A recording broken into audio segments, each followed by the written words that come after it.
જય Sainath education and charitable trust તેમજ ward number 9ના councillor Shrirang દ્વારા હોળી ધૂળેટી નિમિત્તે ધાણી ખજૂરનું વિતરણ કરવામાં આવ્યું। શહેરમાં હોળી ધૂળેટી પર્વની ઉજવણી કરવામાં આવતી હોય છે। દર વર્ષની જેમ આ વર્ષે પણ જય Sainath education and charitable trust તથા શ્રીરંગ રાજશાયરી દ્વારા હોળી ધૂળેટી નિમિત્તે વોર્ડ નંબર 9 વિસ્તારમાં ધાણી ખજૂર વિતરણ કરવામાં આવ્યું। આ વિતરણ કાર્યક્રમમાં શહેર ભાજપના કારોબારી સભ્યો અને પૂર્વ કાઉન્સિલર રાજશાયરે, વોર્ડ નંબર 9ના યુવા કાઉન્સિલર શ્રીરંગ રાજશાયરે, જય સાઈનાથ એજ્યુકેશન એન્ડ ચેરિટેબલ ટ્રસ્ટના સભ્યો ઉપસ્થિત રહી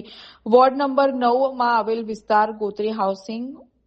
બોર્ડ, વુડા, દીનદયાલ નગર, અમૃતનગર, ઉંડેરા, ગંગાનગર ખાતે ખજૂર ધાણીનું વિતરણ કરવામાં આવ્યું હતું।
સમગ્ર વડોદરા શહેરવાસીઓને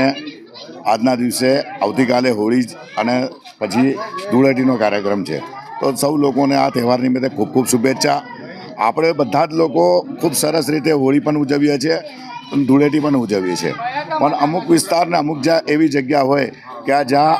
ખજૂર ખાવા માટે પણ લોકોને ખબર ના પડે કે ખજૂર શું વસ્તુ છે,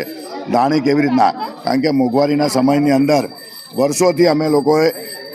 સ્કૂલોની એક્ઝામ હોય તો લોકોને એ હોય ત્યારે આપણે તમે જુઓ કે એ લોકોને નોટબુકનું છે, પેનોનું વિતરણ હોય, એવી રીતના પ્રવાસોનું આયોજન હોય। તો આ વિસ્તાર એવો છે કે જ્યાં ઉત્તરાયણ હોય તેમને પતંગો આપવાનું હોય, દોરા આપવાનું હોય, એટલે જે રીતના આપણાથી થતી સેવા હોય એ બધું હોય કે જન્મ થાય ત્યારે શું કરવાનું, વચ્ચે લોકોનું શું કરવાનું, મૃત્યુ પછી સબવાહિની માટે કે એમ્બ્યુલન્સ હોય,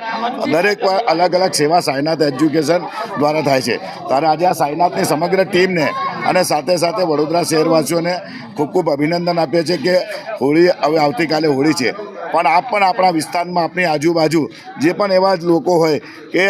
આપણે જે રીતના દિવાળીમાં અનાજ આપીએ, મીઠાઈ આપીએ, કપડાઓ આપીએ, એવી જ રીતના હોળી ધૂળેટીમાં આપણા ઘરે આપણે જોરદાર આપણે રંગોત્સવ સાથે ઉઠે, પણ રંગો તો સમજ્યા, પણ સાથે સાથે ખજૂર અને ધાણી બી હોય તો સાચા અર્થમાં આપણે હોળી મનાવતા હોય। તો આજના દિવસે સાઈનાથ એજ્યુકેશન, શ્રીરંગ આયરે, અમારી સમગ્ર ટીમ દ્વારા અમે આપના ઉડા દીનદયાલ નગર છે, પછી અમૃતનગર, વ્રજભૂમિ, વૈકુંઠ, અક્ષર એપાર્ટમેન્ટના ત્યાંના લોકોને એ રીતના ઓજી વિસ્તારમાં અમારા પરા વિસ્તારની અંદર ઉંડેરા છે ત્યાં ગાડી, અને જે જગ્યા પર પરીક્ષા દરમિયાન બી કેટલાક છોકરાઓની ફોન આવતા હતા કે હજુ અમારી નોટબુકો અમને જોઈએ છે, તેવા વિસ્તારમાં હમણાં ગંગાનગરના વિસ્તારોમાં નોટબુકનું પણ વિતરણ છે. તો બસ ભગવાનને પ્રાર્થના કરીએ કે જ્યાં સુધી અમે જીવીએ ત્યાં સુધીની કોઈ પણ જાતના સમર્પિત રહીને કોઈ અપેક્ષા વગર ફક્ત લોકોના કામ કરતા રહીએ, લોકોની આ સેવા કરતા રહીએ. સૌ લોકોને ખૂબ ખૂબ શુભેચ્છા હોળી અને ધૂળેટીની. જય સાંઈનાથ. આવી રહ્યો છે ત્યારે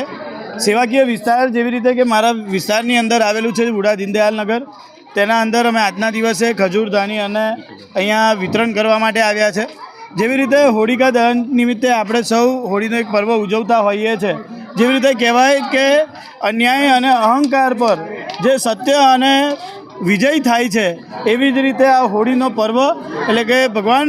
પ્રહલાદના આ ઉત્સવની અંદર જેમને સાક્ષાત નરસિંહ ભગવાનના આશીર્વાદ હતા અને સત્યના વિજય સાથે એમને ન્યાય મળ્યો હતો, ત્યારે આજના દિવસે અમારા વિસ્તારની અંદર આવેલું ઉડા દીનદયાલ નગર છે, સાથે અમૃતનગર, વ્રજભૂમિ, વૈકુંઠ છે. ત્યારબાદ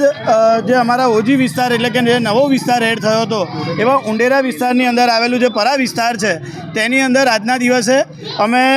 ખજૂરદાનીનું વિતરણ કરવા માટે જઈ રહ્યા છે. અને જેવી રીતે આપણે જોઈએ છીએ કે બોર્ડની એક્ઝામ ચાલે છે, અને એ બોર્ડની એક્ઝામની સાથે સાથે લોકોને શૈક્ષણિક રીતે પણ ફાયદો થાય, કેમ કે આ એક પર્વ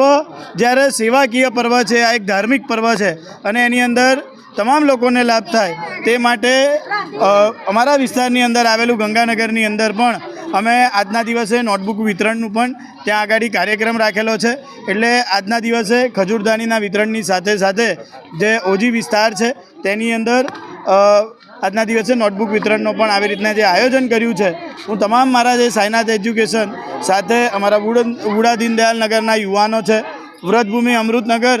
અને વૈકુંઠના જે યુવાનો છે, સાથે એવી જ રીતે ઉંડેરાના તમામ જે યુવાનો છે તેમને પણ હું ખૂબ ખૂબ આભાર માનું છું કે આજના દિવસે સૌ એકત્ર થઈને જે જરૂરિયાતમંદ બાળકો હતા તેમને આજના દિવસે ખજૂરદાનીનું વિતરણ કરવામાં આવ્યું.